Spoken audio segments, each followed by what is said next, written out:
What's up, everybody? Welcome back to another episode of Game Time with John Eads. I'm your host, John Eads. As always, here excited to be back with you guys, breaking down more LSU football, some Saints as well today. As always, you can find our episodes on our station's YouTube page. Be sure to like and subscribe while you're there, and follow my personal socials as well. It's at John Eads, WAFB on the X app, Instagram, got a Facebook account as well. So if you miss an episode or want to just keep up with my thoughts throughout the week on the teams, you can find some content there. Check out our website too, WFB.com/gametime. We got our entire content hub there for you guys. If you've missed any episodes, they're all posted there. Of course, we're going to have a lot more coming your way because football season just started. LSU back on the road this weekend to take on Mississippi State, SEC opener, which is very exciting and a very interesting game. It's kind of a prove-it game for LSU. Prove how much you've improving. So that should be a lot of fun.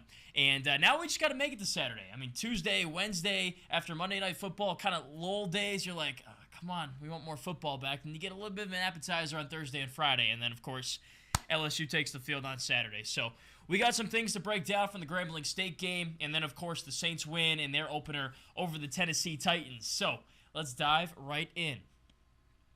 So LSU gets a nice rebound win against Grambling State. Name the score, 72-10. They did cover. I didn't know if they would or not. It was a pretty hefty spread, but the Tigers do end up covering. One of those games where, there's not a whole lot to take away. It's like, all right, nice. You got a 70-yard touchdown. Cool. But it was against a team that you're far superior to, and that's not a hot take. That's no disrespect. It's just, it is what it is. LSU's obviously one of the premier brands in college football. Grambling State, not so much, at least right now. So, I've got this game on my 4 screens I've got going for the college football games on Saturday. That one's kind of to my left. I'm keeping my eye on it, obviously, because I got to talk about it with you guys here. But it's not like my sole focus because, you got Alabama, Texas going on. It's some good games like that, which you don't want to miss, obviously. Horns up, by the way, just for this week. Anyways, you expect a blowout. You know it's going to be a blowout. Even if it's close to the beginning, LSU's going to take off and run away with it at some point. But I found myself looking this way, Alabama, Texas, LSU, Grambling State to my left, going like every once in a while because Grambling State moved the football on LSU in the first quarter. Like, this was still a game after 15 minutes of play. LSU made easy work, couple easy touchdowns. They got a nice lead early on. But Grambling State just would not go away. The Tigers battle, of course.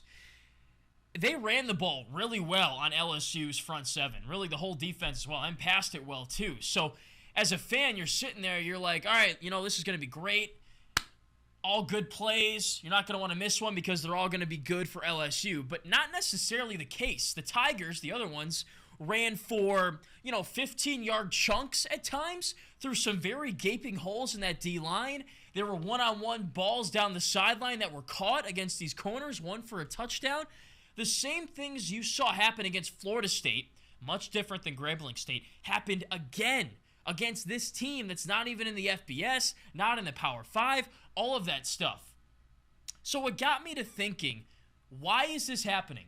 Why is the starting defense getting gashed like this against an FSU and a Grambling State? And then I start to wonder, is it a personnel thing? Is somebody just not playing up to the level they need to be? I mean, the D-line was getting pushed around a little bit. Mason Smith was going this way. Mekhi Wingo was going that way. And the running back was going right through between the two, like Moses parting the Red Sea. But what I really think the problem is the linebacker unit. Of course, we had that whole Harold Perkins debacle week 1 where he's playing middle linebacker, and rather than focusing on winning the game, it seems like the staff was focused on boosting his draft stock as a linebacker, which if you want to win games, those two sometimes don't work well in tandem together.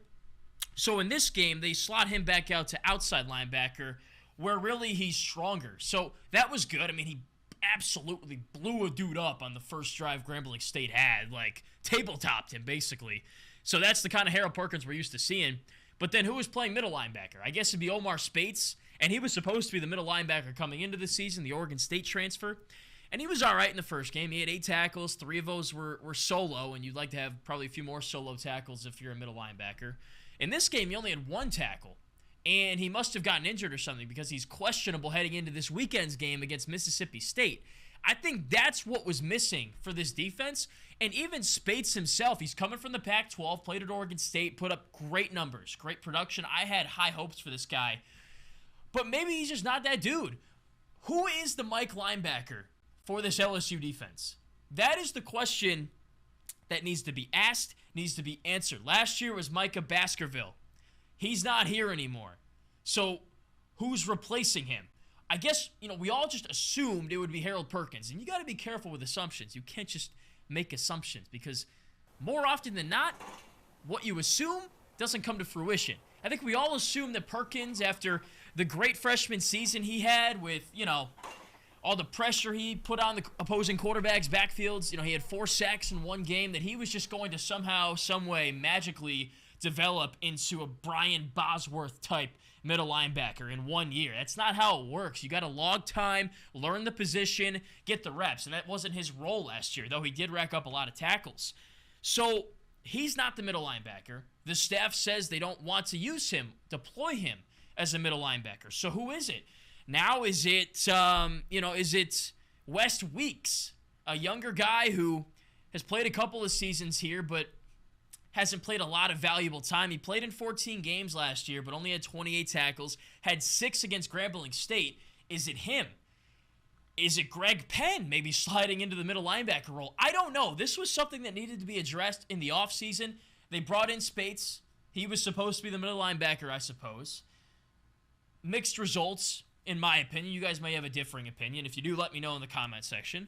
But behind him, who's slotting in at Mike linebacker? Is it Perkins again? Probably not the best idea because what he has from a pass rushing standpoint, nobody else on this team has. So that's something I'm wondering about this weekend, especially since Spates is questionable. He may not even play. Who's playing Mike linebacker? And we're not talking about Mike the Tiger, by the way. We're talking about the Mike linebacker position in this defense. Also very important. So that's something I'm not sure about right now. But the way the run defense has been getting gashed, they're 68th in the country in run defense right now. And I know it's only been 2 games, but small sample size.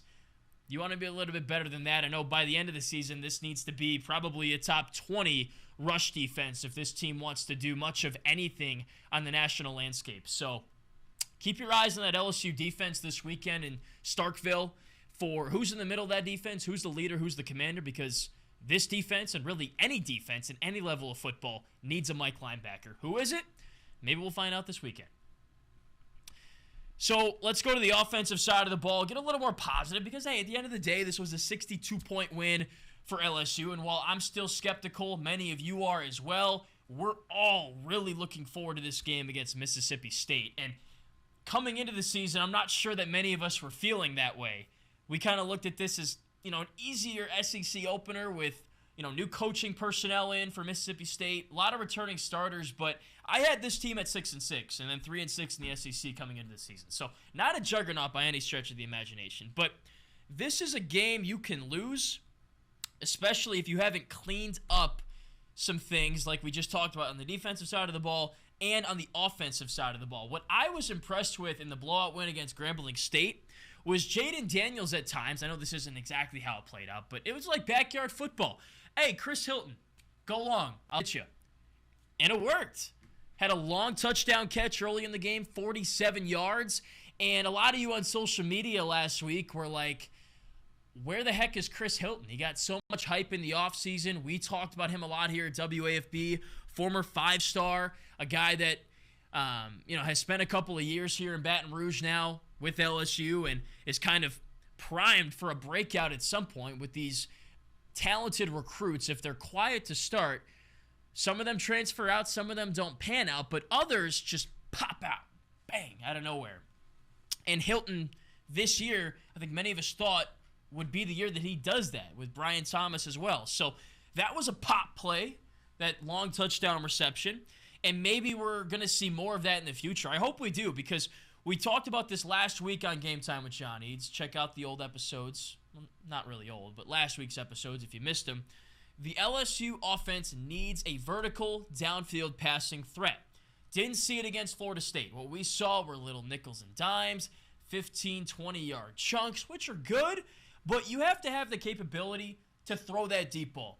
Let's talk about Alabama and Texas. How did the Longhorns beat the Crimson Tide? They had 5 or 6 shots, and Steve Sarkisian said they need to hit on about half of them. To me, they hit on pretty much all of their deep shots. Xavier Worthy touchdown. Sanders, the tight end, getting open for long touchdown gains. I mean, like, if you have opportunities one-on-one down the field and it's just a throw away, you got to make that throw and make that play. That's how you win the SEC West. That's how you beat Alabama to win the SEC West. And preseason, that's what we were saying. That's what many of you were saying out there, what you expect from this LSU team to win the SEC West. They've got the talent to do it. They've got the coaching staff to do it. They've got the resources to do it. Scheme, I don't know. That's what we're still trying to find out. And part of that scheme is this downfield passing threat. What is that going to do for you?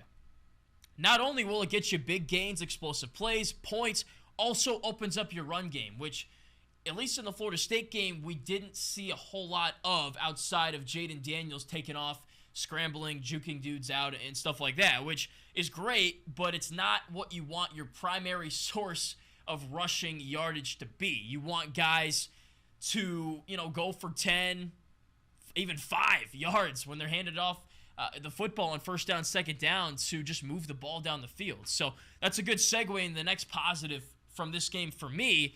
Logan Diggs. Can you Diggs it? What a game for him. Didn't play in the opener against Florida State. He was dressed. He was there. Saw him warming up. And then really, I don't know what I was thinking during the game, but I just kind of forgot about him. And I wonder if the coaching staff did too. Brian Kelly did say it was a coach's decision not to play him in the game against the Seminoles, so he didn't play.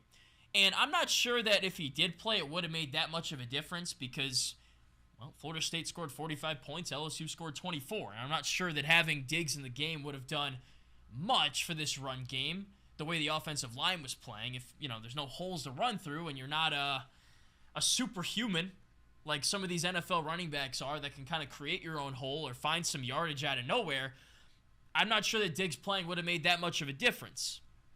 But I think it will make a difference moving forward because he was really impressive. Led the team with 15 carries, over 100 yards, touchdown as well. He just brings a different element. He treats every carry like it's his last carry.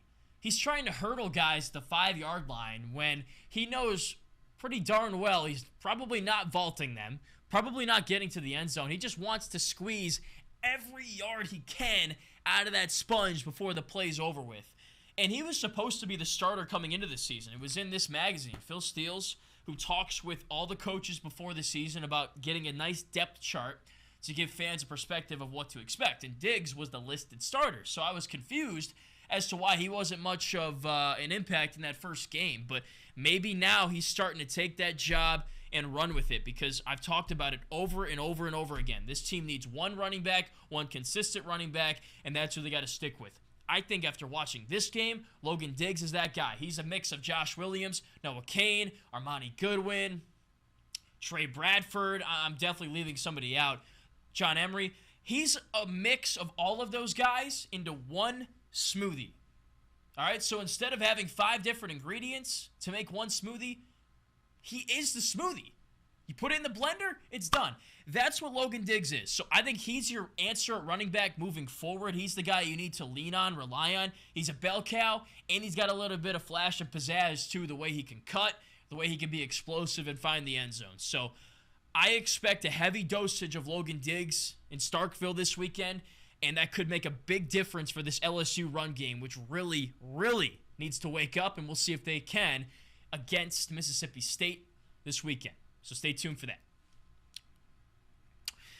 All right, let's move up a rank to a place where Diggs and some of these guys want to end up potentially, the National Football League, and talk Saints. Good start to the season. Wasn't pretty. You go around here in the office, really anywhere in the area, you ask any Saints fan, what'd you think? They're like, it was ugly. It was, but at least you're 1-0. You're not 0-1. You're not the Bills right now. You're not the Chiefs right now.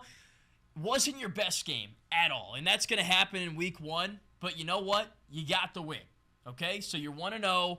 It's fine. I know it wasn't sexy, but you've got 16 more of these things. You'll have some sexy wins in there, so just stay tuned for those, all right? Why did New Orleans win this game?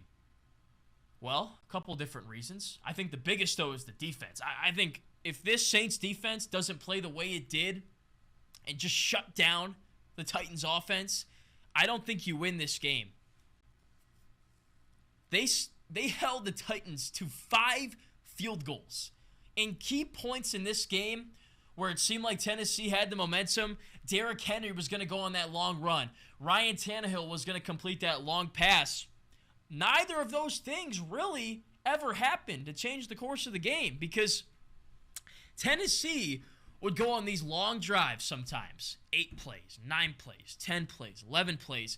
Drive deep into your side of the field plus territory. And in the cases where you expect the defense to just fold and throw in the cards, they didn't do anything of that nature. In fact, they forced Tennessee into penalties. They swatted passes. They contained Derrick Henry, got Tennessee to 3rd and long, 3rd and 7, 3rd and 8, where it's not an obvious Tannehill to Henry handoff and he takes it and gets what he can. No, they forced Ryan Tannehill to beat them. And if you know Ryan Tannehill, ask any Titans fan, he's not that guy. And he wasn't that guy in this game by any stretch of the imagination. Below 50% completion percentage, under 200 yards passing, 3 interceptions, 3 picks. Just played right into the hands of what the Saints wanted to do defensively. And that was get pressure, force Tannehill to be uncomfortable. He's not a guy that can sit in the pocket and make a good read, clearly, because his 3 interceptions were terrible. I mean, like sometimes you got unfortunate stuff like tipped balls, and there were some tipped balls and stuff like that. But he was throwing into double coverage. He was just throwing things, basically the meme that you see on Twitter, you know, hey, DeAndre Hopkins is down there somewhere. I'm just going to throw it to him. And, you know, that might work out in some situations, but not in any of these situations against the Saints defense because Paulson Adebo had other ideas. Marshawn Lattimore had other ideas. So many guys you can compliment from this Saints defense. The defensive backs were great. Sticky coverage, the interceptions, tip ball drills. I mean, that was all great. The linebackers tackled well. DeMario Davis, Pete Werner. For me, though, what really raised my eyebrows was the Saints defensive line, which wasn't really a surprise by any means because it's a great defensive line and has been for a long time. But just how easily they were getting into Tennessee's backfield and swarming Tannehill. And, you know, Malcolm Roach getting into the grill of the offensive lineman and going like this and this, waiting for Henry to come on through and tackle him and force him to the strength of the Saints defense was just really impressive. One of the most dominant defensive efforts I've seen in a while. Top 3 in the NFL, I think, easily. I think Dallas is up there. But, I mean, you could even make a case for the Saints being a number 2 there. Just the D-line's great. The linebackers are awesome. And the DBs are good, too. And it's not just because of the pressure. They can actually make plays, hence the 3 picks. So, stay healthy. I think that's the biggest thing for the Saints defensively. You know, you can't afford to have a Davis go down, a Warner go down, you know, a Cameron Jordan getting nicked up. No, you can't have any of that stuff because the starters are excellent. Carl Grandison, another guy I haven't mentioned just yet, a sack and a half, 4 QB hits. They could not block this guy. Unbelievable, man. Like he was Tannehill's best friend. He owed him a lot of hugs, I guess, because he certainly had many hugs to offer Tannehill in this game. And anytime you can hold Derrick Henry to 15 carries, 63 yards, 4 per touch, long of 18, you're going to win. Because that's what that offense is predicated upon. And Derrick Henry stiff-arming guys and picking up big chunks of yardage and moving the sticks, too, on 3rd down. But when it's 3rd down and 8, 3rd down and 9, it's not very easy to pick up that yardage in really an obvious passing situation unless you run a draw, which Tennessee didn't really do, which, in my opinion, was a bit of a mistake. But, hey, you know, you were put into some uncomfortable situations in this game. The opening kickoff turnover, immediately Tennessee's got great field position. You hold them to a field goal. Just things like that. That was the difference in this game. So, Game 1, all about the Saints defense, which, you know what, you might need with Alvin Kamara suspended. But you know what? That's why you've got an offense and a defense, and it just so happened that on this day, the defense kind of took over and was the strength. And you won the game. So, I think Saints fans are not going to complain about that. You hope the offense will pick it up. I know that they will. It was week 1. Again, Kamara suspended. So you got to be feeling good about that defense right now if you're a New Orleans Saints fan. And just hope they stay healthy. Because if they do, it's a special unit we're talking about here. Now, the offense was pretty good too. It wasn't all about the Saints defense in this game. I thought Derek Carr had a very good start. First one in New Orleans, obviously. 23 of 33, over 300 yards, touchdown, and a pick. What really impressed me was that he was a good conductor to this train. He made good decisions for the most part. Guys aren't open. He doesn't force it in there. He throws it into the dirt, lives to see another down, moves the ball well. He's got pressure, which, he was pressured all day. The offensive line didn't do him any favors. But he feels that, doesn't give up on the play, doesn't get jumpy in the pocket, sits in there, makes a throw, drives it through, moves the sticks. That's what a veteran quarterback does. That's what Derek Carr did, on top of making all the throws. The nice pinpoint passes to Michael Thomas down the sideline. The touch pass to Rashid Shaheed in the back of the end zone for a touchdown. The bullet passes over the middle and one-on-one coverage to Juwan Johnson. He can do all of that stuff, and he can also roll out on a 3rd and 2, keep a play alive, take a hit, and move the chains that way. So I think you're getting exactly what you paid for in Derek Carr, and he's only going to get better from here. I mean, if that's the baseline, what he did in this game, you got to be feeling really good about what he can do this season as he gets more comfortable in the offense, as hopefully the offensive line gives him more time and protection to sit there in the pocket and orchestrate, run this offense. So I'd be feeling good if I were a Saints fan. He's on the same page as his receivers. Take that Shaheed play I just referenced, for example. It was a double move play where Rashid kind of stops and then goes again, kind of a hitch and go. And Carr saw it all the way, staring down Shaheed and the DB that's covering him, gives the pump fake, the DB bites on it, he's wide open. I don't think that play works unless Carr knows that he's got to look at that defensive back, throw the fake, and then hit the receiver. So that's chemistry. That's knowing your assignment, executing it to the perfect degree, and then throwing a perfect pass for a touchdown. I don't think Andy Dalton's making plays like that. I'm just saying. So this is a massive upgrade at quarterback. And again, didn't get much help from the offensive line. He was sacked 4 times, pressured many others. So I'm sure that'll get cleaned up, kind of just week 1 stuff. And Tennessee's got a good defense, too. They got a good D-line. Mike Vrabel, obviously, a defensive coach.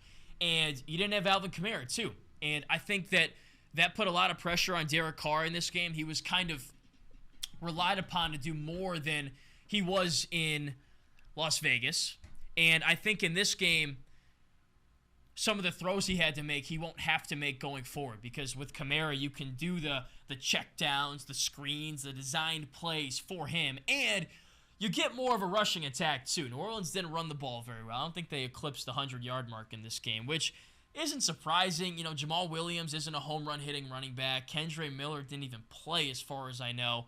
And you really, we talked about this a lot. You can't replace Alvin Kamara from a running standpoint or receiving standpoint. So Derek Carr will only benefit moving forward from improved protection and Alvin Kamara coming back. But look, he's completing passes to Thomas, Chris Olave, Juwan Johnson, Rashid Shaheed.